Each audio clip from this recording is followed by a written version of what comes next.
ഏതാണെന്നറിയോ? സൂറത്തുൽ ഇഖ്ലാസ്.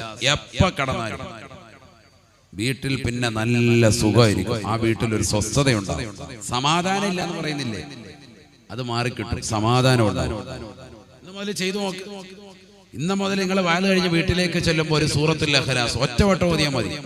ബിസ്മില്ലാഹിർ റഹ്മാനിർ റഹീം.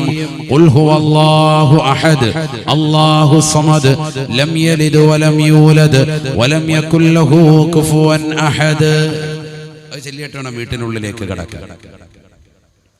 ഒരു വീട് പുതുതായിട്ട് കുടിയിരിക്കുക അല്ലെ, കുടിയിരിക്കൽ എന്നല്ലേ പറയാ, പുതിയ വീട് എന്താ പറയാ, പരിപാടി നടക്കുന്നത് കുടിയിരിക്കുക.